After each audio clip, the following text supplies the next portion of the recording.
More votes than anybody in the history of the United States of America. So anyway, so bad things happened, but we had something going that nobody had. I mean, we had an unbelievably successful administration, but I also put in some people that, in retrospect, I wouldn't have used. But I had to rely on other people for recommendations. Now, I know everybody. I know the dumb ones, the smart ones, the weak ones, the strong ones. I think I know everybody. And, I've got people that I think will be great. With that being said, you pick people and sometimes they disappoint you. Everybody knows that. And then you pick people and sometimes they turn out to be better than you thought. But for the most part, I tell you what, I think we have some incredible people in Washington. We really do. We have some great people. And I now know, I believe, for the most part, I know who those people are. Do you think Bobby Kennedy and Elon Musk will be influential figures, without being specific about what those roles will be, in your administration? Yeah, I do. I think so. Look, Bobby, let's talk two of them. Elon's so great. You know where he is right now? He's in Pennsylvania campaigning for me. Elon. That rocket ship, right? No, it's so great. He docked that big monster, 22 stories. I thought the sucker was going to be dead. It's a very crazy story. I mean, I saw it coming in on television. I was talking to I told the story tonight, but I thought it was I'm talking to this very important guy, not as important as Tucker, but important. A big shot. Somebody everybody would know. Talking to him, I'm bored, stiff. He's a boring guy. Oh, who is he? So anyway, no, I'm talking to this very big shot, important guy, and I have the television muted, this thing's going on, the whole thing was really boring. Then I see this monster thing coming down. I see fire all over, fire left, right, and I'm looking, I'm saying, hey, could you hold it a minute? Yeah, sure. I said, yeah, I just want to see something. I put the phone down. I sort of forgot, and I didn't pick him up for like 50 minutes, and 5-0. And you know what? Because of the fact that I was president, and I very well might be president again, he held on the whole time. Can you believe it? But it's true. I pick the phone up, I say, oh shit, the phone. Hello? Hello? He goes, hello? The poor guy. But I had to see this. And I turn it on, I see it. Now you have to understand, it left, I saw it leave, and it was beautiful white paint.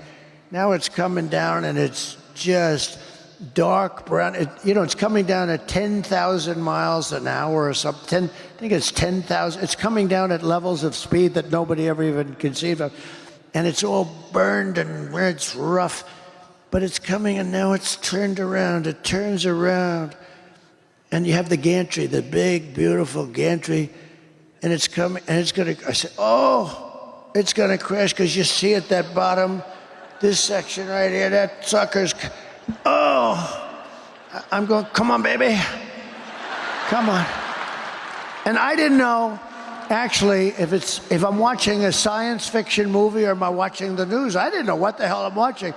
But I see this thing coming down, and all of a sudden it's going into the steel, the big steel gantry up here. It goes, the thing's like 20 stories tall too.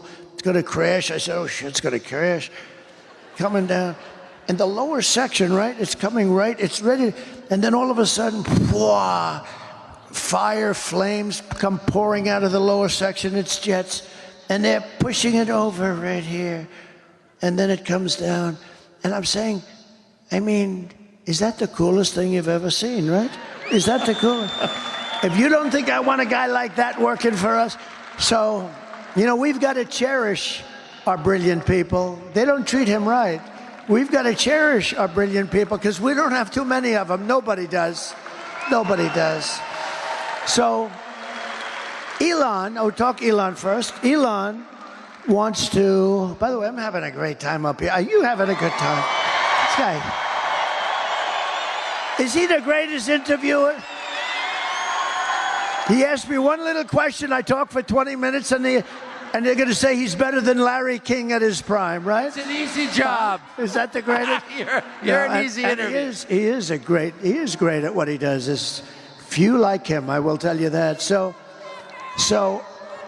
with Elon, here's a theory, and he's right, that there's unbelievable waste and fraud. Like, I saved much more than $1 billion when I came into the White House in one day when I said I'm not going to pay that much to Boeing for Air Force One. And they ended up taking like much more than $1 billion off the price. It took about a couple of weeks, saying I'm not buying it. No, I don't want it. But there's a plane that you're saving much more than $1 billion. And you've got thousands of things like that. Not as much, and in some cases much more. They're building an aircraft carrier, the Gerald Ford. The thing came in like at $20 billion for a boat, $20 billion.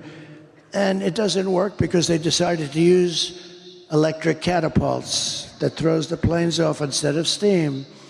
They decided to go electric. Why are they people that going all electric? By the way, I'd end the electric mandate on cars day one.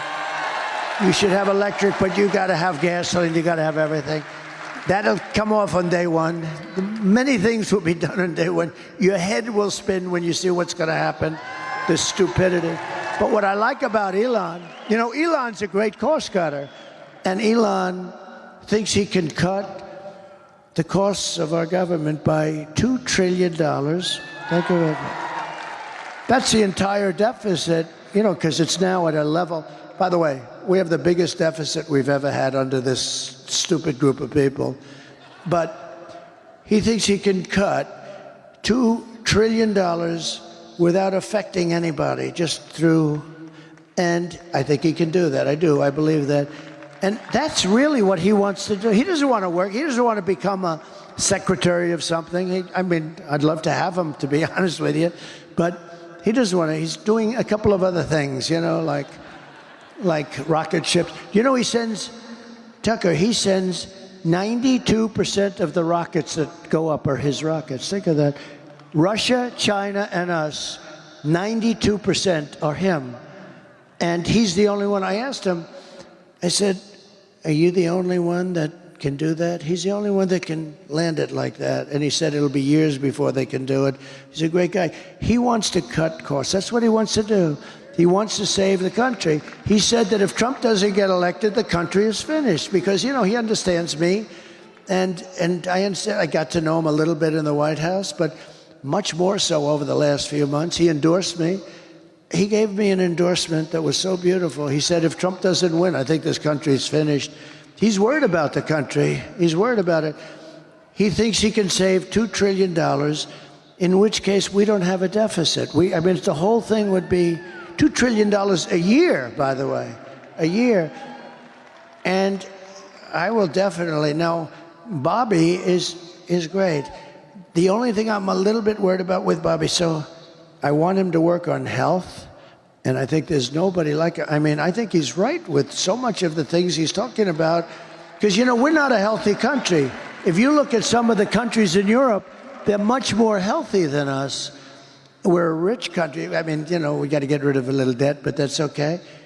I've typically been very good at that. I've been very proficient at that. I've had it both ways. I've had a lot of debt, and I've had very little debt.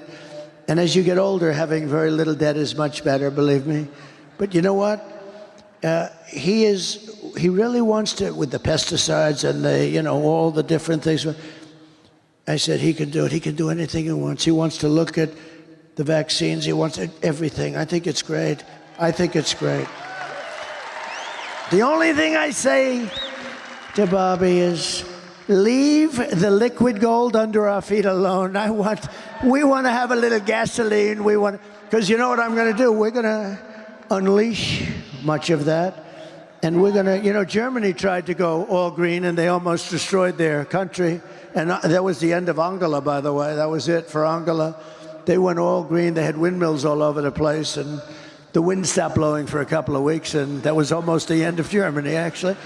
But the only thing, and I say it jokingly, but I say, Bobby, I love you looking at health.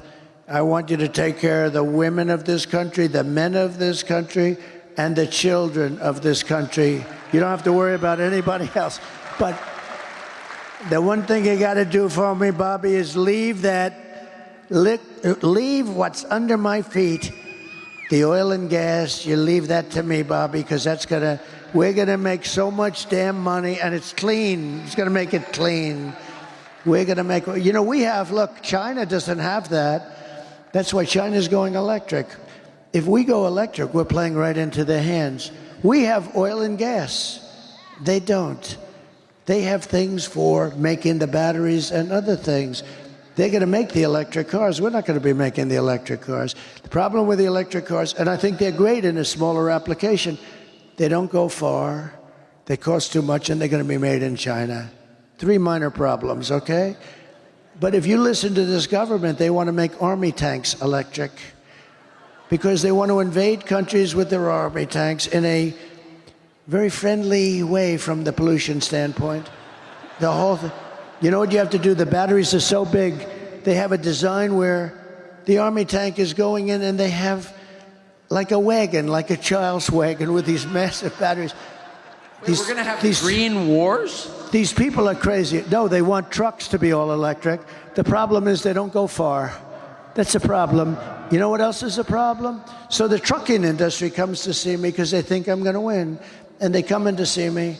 And these guys come in, and they're great guys. They've been in like Roger Penske. How good is Roger Penske? The guy's won, but he's in the trucking business too. He's won like 19 Indianapolis 5. Think of how good this guy is. Japan spends billions on coming up with a race car. Germany spends billions. I don't know if they've ever won, maybe 1 or 2. Roger Penske is an incredible guy. He won 19 Indianapolis 500s. It might even be 20. That was 2 years ago. I gave him the Presidential Medal of Freedom because I said he deserves it. After the 19th, I said he deserves it. But the truckers came in to see me. They say, sir, they want us to go all electric and it'll destroy the industry. Why? Because a truck is 2.5 times heavier if it's run by a battery. I said, that's not good. I don't like that.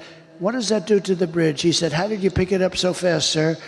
Every bridge in the United States would have to be rebuilt. Every roadway would have, because they're not set for that kind of weight. Little problem. They don't go far, right? They only go. I said, how many times would you, New York to LA, how many times would you have to stop? 6 times, sir, 6. How many times would you have to stop if you loaded up with diesel fuel? We wouldn't have to stop at all, and we can come back a little bit of a ways, too. I said, that's a problem. They have a lot of problems, right? Another problem is the battery is much bigger than the tanks of diesel, so it would take a lot of their payload out. You know? I said, have you explained this to the government? Yes. What do they say? We don't care. We want all electric. You know, I mean, these are problems that fairly short-term are absolutely insurmountable, but the government is pushing them anyway. So we have to bring common sense back to our country. We have to have borders. We have to have fair elections. You know, we shouldn't be worried about how they're stealing in Pennsylvania and how we should have fair elections. We should have one-day elections, all paper ballots, voter ID, and we're finished.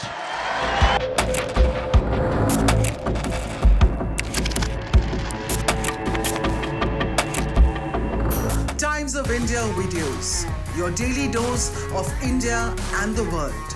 Global news, different views, and sharp analysis.